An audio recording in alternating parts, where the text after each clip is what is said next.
I'm Jason Diamond. I wanted to talk a little bit this morning about the recent compensation plan changes announced out of UBS. Obviously, very impactful changes and actually a little bit out of line with the rest of the UBS wirehouse peers.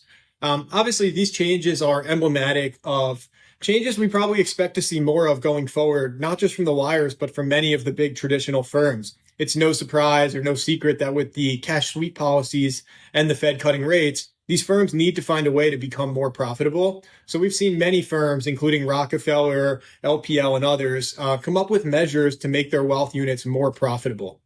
This is basically no exception. It's exactly that same story. It's an attempt for UBS to right-size their wealth management profit margins.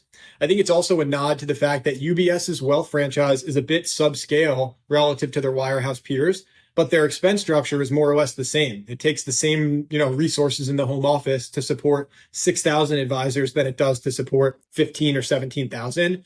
I think for UBS advisors, importantly, first thing I'd say is, as I said, we're going to see changes of this sort everywhere. So just trying to normalize a little bit that this is actually a policy that probably brings UBS kind of more in line with many of their peers that didn't allow for teaming grids like UBS did.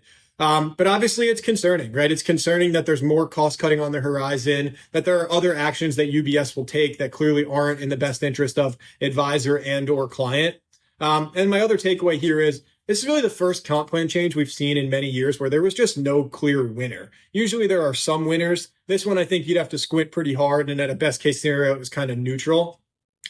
We've released a podcast episode on this very topic, and we also have a UBS specific transition report. So if you're interested in learning more about the impact of these changes, as a UBS advisor, would invite you to download. We'll throw the link on the screen as well.